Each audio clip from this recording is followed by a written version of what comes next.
గరుడ పురాణంలో వర్ణించిన నరకాల్లో లాలాభక్షం అనేది అత్యంత జుగుప్సాకరమైనది మరియు భయానకమైనది. మనిషి బతికున్నప్పుడు చేసే కొన్ని రహస్య పాపాలకు మరణానంతరం యమలోకంలో ఎలాంటి కఠినమైన శిక్ష పడుతుందో ఈ నరకం కళ్లకు కట్టినట్లు చూపిస్తుంది. ఈ నరకం పేరు వింటేనే ఒళ్ళు గగురు పొడుస్తుంది. సంస్కృతంలో లాలా అంటే నోటి నుండి వచ్చే లాలాజలం లేదా ఉమ్మి అని అర్థం. భక్షం అంటే తినడం.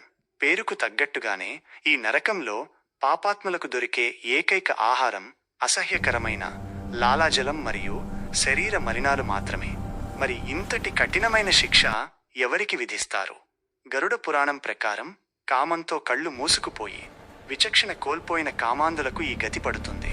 ముఖ్యంగా భార్యాభర్తల బంధం పవిత్రమైనది. కానీ ఆ బంధాన్ని మంటగలుపుతూ తన భార్యను కేవలం ఒక భోగ వస్తువుగా చూసేవాడు, ప్రకృతి విరుద్ధమైన శృంగారంలో పాల్గొనేవాడు ఈ నరకానికి వెళతాడు.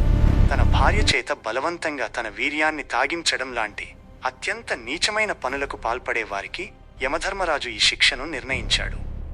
శిక్ష ఎలా ఉంటుందంటే, మరణానంతరం యమభటులు ఆ పాపిని తీసుకువెళ్లి లాలాభక్షం అనే ఒక భయంకరమైన గుంటలో పడేస్తారు. ఆ గుంట నిండా నీరు ఉండదు.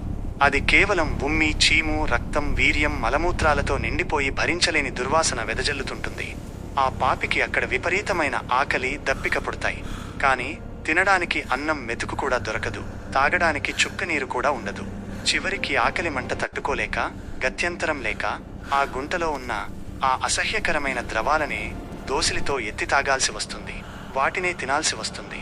మనిషి తన ఇంద్రియాలను అదుపులో ఉంచుకోవాలని, స్త్రీని గౌరవిస్తూ ధర్మబద్ధమైన జీవితాన్ని గడపాలని, లేకపోతే మరణానంతరం ఇలాంటి దుర్భరమైన స్థితి తప్పదని ఈ లాలాభక్షం కథ మనల్ని గట్టిగా హెచ్చరిస్తోంది. మీకు ఈ వీడియో నచ్చినట్లయితే ఓం నమో నారాయణాయ నమః అని కామెంట్ చేయండి.